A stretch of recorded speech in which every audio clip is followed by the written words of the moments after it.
Hey there, welcome to the next installment of Kickin' It with Casey. Tonight on Kickin' It with Casey, we are going to make a version of a haystack, which is I guess a traditional Seventh-day Adventist potluck food. Oh no.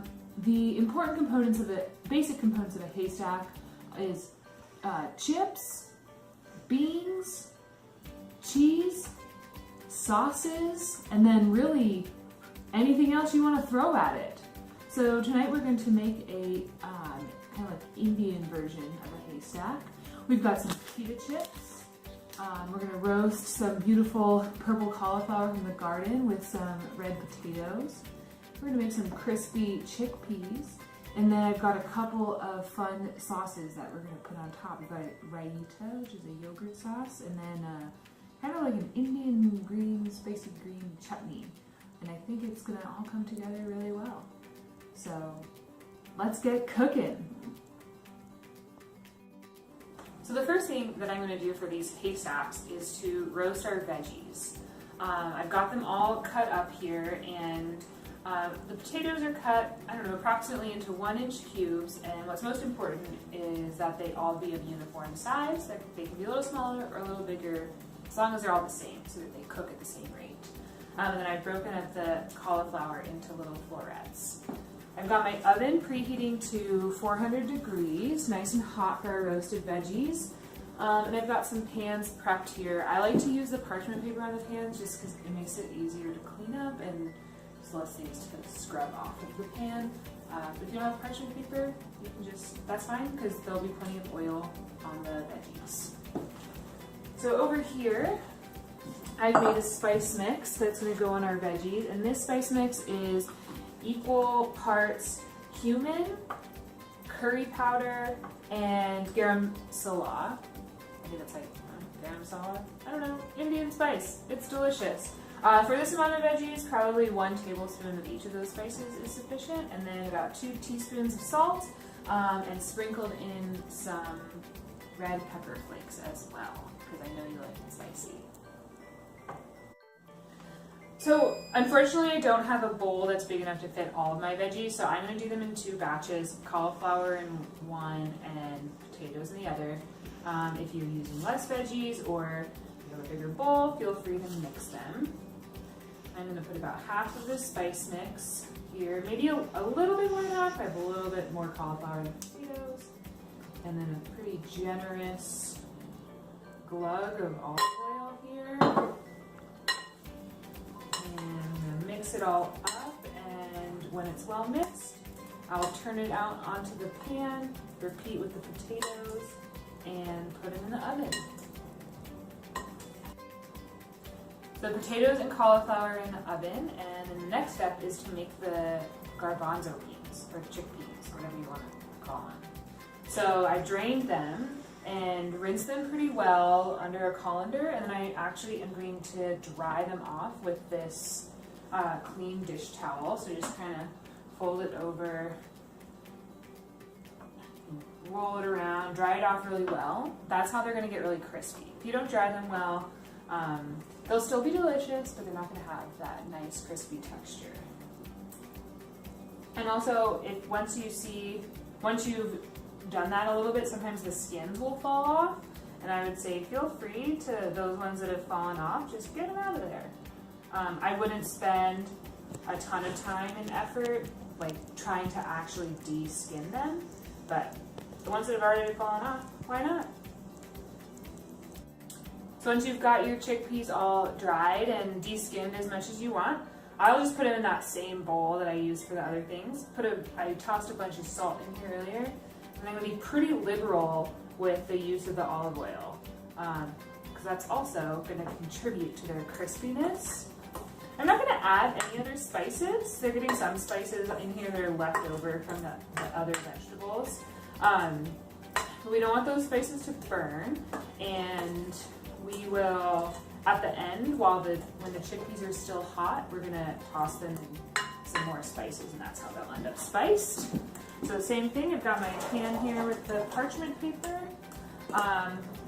And so the last thing that's going to help them be crispy is to make sure that these guys are really spread out instead of being in a big lump. The more space and airflow that they have around each little bean, the crispier they are going to be.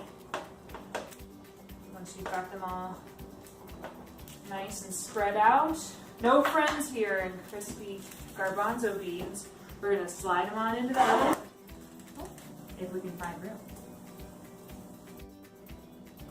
So while our veggies and our chickpeas are in the oven, we have a few sauces to make. The first sauce we're going to make is a raita, traditional Indian yogurt sauce. So come on in and see what we've got going on here. The ingredients in raita are yogurt. I splurged and got the grass milk yogurt. I would say like any whole fat yogurt is going to serve you well for this purpose. I guess like a Greek yogurt, if you don't want the whole fat because it's thicker, will also work, but go whole fat. Yum! So we got yogurt, and it's going to be equal parts yogurt and this finely chopped cucumber. A lot of people will de-seed their cucumbers before, kind of just scoop out the flesh in the middle, but that's lazy, so we didn't. And then a few tablespoons of chopped cilantro. If you have mint instead of cilantro, that's a great option too. Some green onion and cumin. I'm going to just put it all in the bowl, and then I'm going to salt it to taste afterwards. Let's get it going.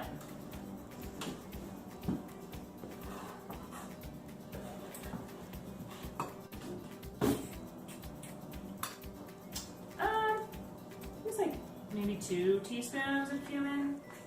I never really measure, so your guess is as good as mine.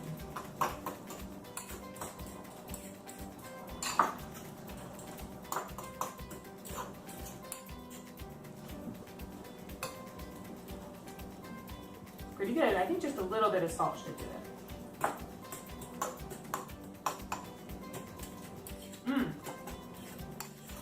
Some nice herb flavor in there. Oh yeah, the salt really brings out the flavors. So the second sauce we're going to make is a very flavor-packed Indian green chutney. So come on in and look what we got on our board. So I've got about half of a bunch of cilantro, a few mint leaves. Ideally I'd have more, but I had a little bit of a mint blight in the garden. I have 1 Thai chili. You could also use a jalapeno, some fresh garlic, the juice of a lemon, some fresh ginger, and then the recipe calls for shredded coconut, which I don't have, so I'm just going to scoop a little bit of this coconut cream off the top of my coconut milk. You can throw all of this stuff in a blender. I'm going to use the immersion blender because that's what I have. So I'll show you how to do that in just a moment. So I just got everything here in my jar and I'm going to blend away. I may find that as I'm doing this, I have to add some water because otherwise it's not going to be liquidy enough. So as you can see, I've got it all blended. See how it's pretty liquidy? I added a little too much water. I think this will be fine, but ideally it would be a little bit thicker, maybe a little bit more like a paste. Let's see here. Whew! That is flavor-packed. And I don't think I even made it too spicy. This is going to be a great meal. So our chickpeas have been in for about 25 minutes. They look nice and crispy. I can hear them sizzling. I think our potatoes need a few more minutes, and the cauliflower came out a few moments ago. So I'm going to throw these in a bowl and put some paprika and some cumin and get them all tossed in there and get them nice and tasty. This is the exciting part. Everything is out of the oven. We have our sauces made. It's time to assemble our haystack and eat it up. At this point, there is a wide variety of ways that you could choose to put things in your bowl, but I'll show you how I'm going to do it. I'm going to start with some chips on the bottom. I just have some regular sea salt pita chips here. And then I have some arugula, and I'm going to put that next so that the heat of the vegetables will kind of wilt the arugula a little bit. Also, be careful. This is one of those meals just like a burrito where before you know it, it's going to be overflowing. Okay, get some veggies on there. And then I'm going to go with yogurt sauce next. Pretty good helping of yogurt sauce.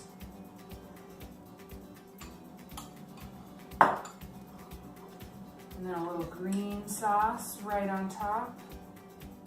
Oh, isn't that beautiful? Burst of green. And then the final touch, some crispy chickpeas. Honestly, if you take one thing out of this video, it is how to make these crispy chickpeas, because I'm surprised they even lasted until it was time to serve up for dinner.